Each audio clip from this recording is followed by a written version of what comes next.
இந்த லூச்சி பூரி பண்ணுறதுக்கு நான் 3 கப் மைதா எடுத்திருக்கேன், 1 டேபிள் ஸ்பூன் நெய், சால்ட் 1 டீஸ்பூன். இந்த 3 கப்புக்கு இந்த 1 கப் தண்ணி எடுத்திருக்கேன். இப்போ இந்த மிக்ஸ்சர்லாம் சேர்த்து நல்லா பிசைஞ்சிக்கலாம்.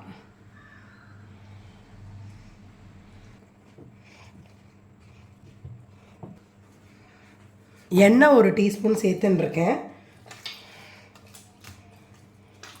எப்படி இப்போ ஒரு சூப்பர் சாஃப்ட் டோ கிடச்சிருக்கு, நல்லா மாய்ஸ்டராக. இதை நல்லா ஒரு 5 மினிட்ஸ் நல்லா நீட் பண்ணிக்கணும்.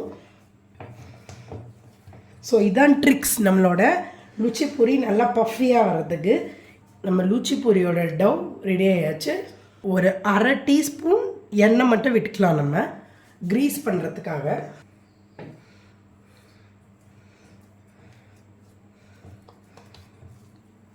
நல்லா இந்த மாதிரி டக் பண்ணி 15 மினிட்ஸ் ஊற வச்சுட்டு பூரி பொரிச்சு எடுத்தோன்னா நல்ல சாஃப்டான பஃபி லுச்சி பூரி பெங்காலி ஸ்டைலில் நமக்கு கிடைக்கும். ஒரு ஸ்மால் பால் எடுத்துக்கலாம். ஒரு 1/4 டீஸ்பூன் எண்ணெய் லைட்டாக போட்டுக்கலாம்.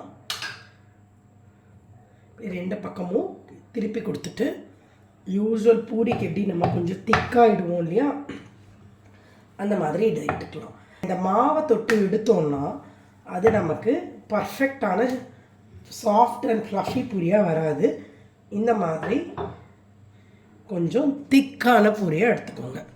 ஸோ இந்த மாதிரி எல்லா பூரியும் நம்ம இட்டு எடுத்துக்கலாம்.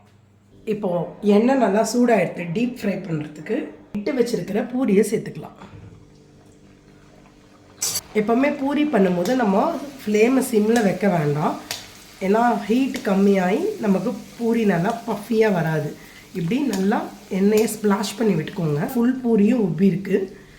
அந்த ஸ்லைட்டாக ஒரு திக்காக பூரியை இடுறோம் இல்லையா, அதுதான் ரொம்ப ரொம்ப முக்கியம். சூப்பரான லுச்சி பூரி பெங்காலி ஸ்டைல் ரெடி.